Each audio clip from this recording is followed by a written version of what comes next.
Hello, my name is Ralph Garcia, and I'm a professional truck driver with 37 years experience on the road and 3.5 million miles of safe driving. Today you're going to have the opportunity to hear firsthand from professional truck drivers how to maneuver around a truck safely. First of all, let's go over some tips before we get started. Never cut in front of a truck. Give us enough room. Second, stay out of the blind spots around a truck. Third, have enough cushion behind us. Don't follow too closely so you have enough time to stop. Also, trucks make wide right turns. Give us enough space to do those turns. And if you break down on the side of the road, make sure you get far enough off the road that you're safe. And last but not least, distracted driving. Don't text and drive. Stay off that phone. Let's get started, and we're going to hear from our drivers.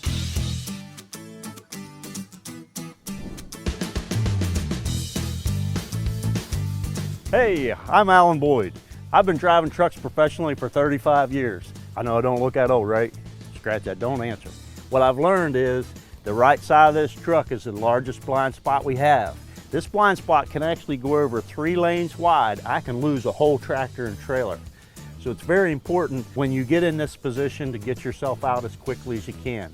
Did you know that 35% of all car-truck related accidents, the car is in the truck driver's blind spot? Well, it's true. And how do you know that you're in the blind spot? In this position, it's very important to make sure you can see that driver's smiling face in the mirror.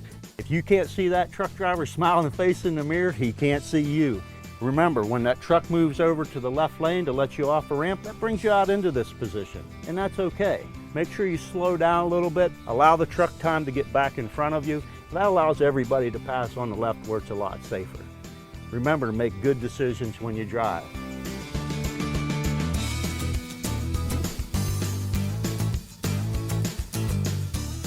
Hi, I'm Alfonso Lewis. I've been a professional truck driver for 28 years, have 1.4 million safe driving miles. And today I want to talk to you about the rear blind spot of a tractor trailer. First of all, I want to tell you where I do not want you. I don't want you tailgating me. You know why? If I make a sudden stop, guess where you may end up? It's right here.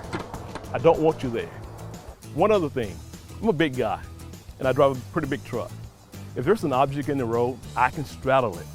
And if I straddle it and it comes out and you don't see it, you will not have time to react. Think about that object as an alligator. You don't want that alligator to bite you.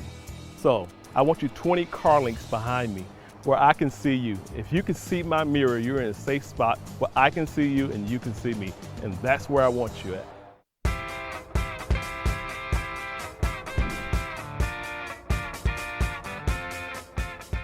Hello, my name's Don Biggerstaff. I'm a professional truck driver. I've been in the industry for 37 years and have accumulated 1.4 million safe driving miles. And I'm here today to tell you about one of the blind spots that we have on the truck. The left side, the driver's side. We see you best out of this side from our vantage point in the truck. And this is the side that we want you to pass us on. But I need to make it clear, we do have a small blind spot located about where this car is, right behind the driver's seat in the truck. If you're in this position, we could lose you in our mirrors and not see you. So if you find yourself in this spot beside the truck, we want you to safely maneuver on around us. That keeps us safer and you safer. And really, that's what the Share the Road program is all about.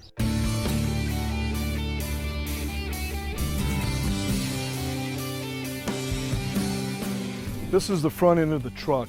The worst thing you could do is cut in front of a truck. Rule of thumb, look in your rear view mirror, and when you can see the whole truck in that mirror, that's the time to come over. That usually puts you 10 car lengths in front of our vehicle. Your car usually weighs 4,000 pounds, and fully loaded, this semi could weigh up to 80,000 pounds. And going 60 miles an hour, it could take the length of a football field and 2 end zones to stop.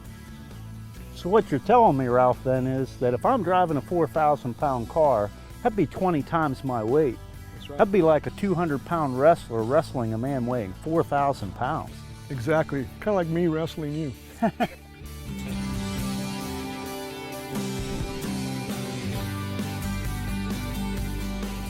As a professional driver, I use every means possible to see out of my vehicle.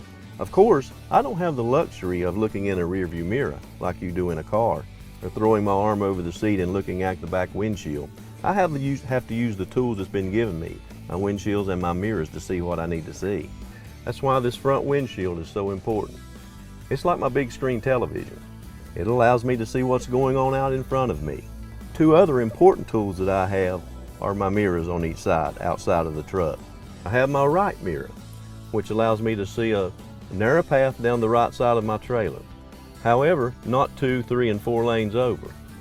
The mirror on my left-hand side, with head movement, I can see better out of that one, which is the side we want you to pass us on. No matter what I'm doing, I have to focus on my driving. And that's what we want you to do. Because we all stay focused on the highway, it'll be a much safer place for all of us.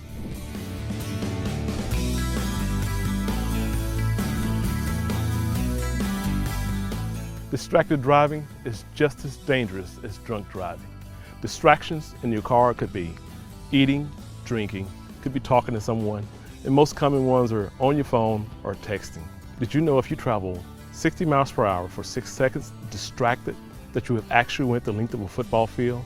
What we want you to do is concentrate on your job, and that's driving.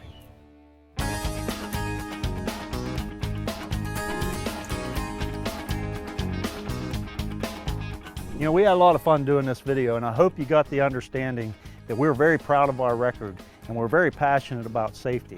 And we've interjected some humor to make it fun. However, when you're driving, there is one place that you absolutely must keep your focus, and that's in a construction zone. You know, a construction zone is simply a temporary inconvenience for a major improvement. You know, those guys that are working on that road are working on that road for one reason, and that's to make the highway safer. There's a couple things you need to remember when you're going into a construction zone. Number one, always obey the speed limit. That speed limit is set in place for everybody's safety. Also, the solid white lines are there so that nobody crosses that solid white line. It's very important never to tailgate, and especially not in a construction zone. Because in construction zones, things happen quickly. And the last thing you want is to run into the back of somebody because something happened in front of them. Remember, every one of those construction workers are mothers, fathers, brothers, sisters, and they all want the same thing that you and I do. And no matter who you are, whether you drive a truck, drive a car, or work in that construction zone, everybody's goal is to make the most important trip, the trip home, safely.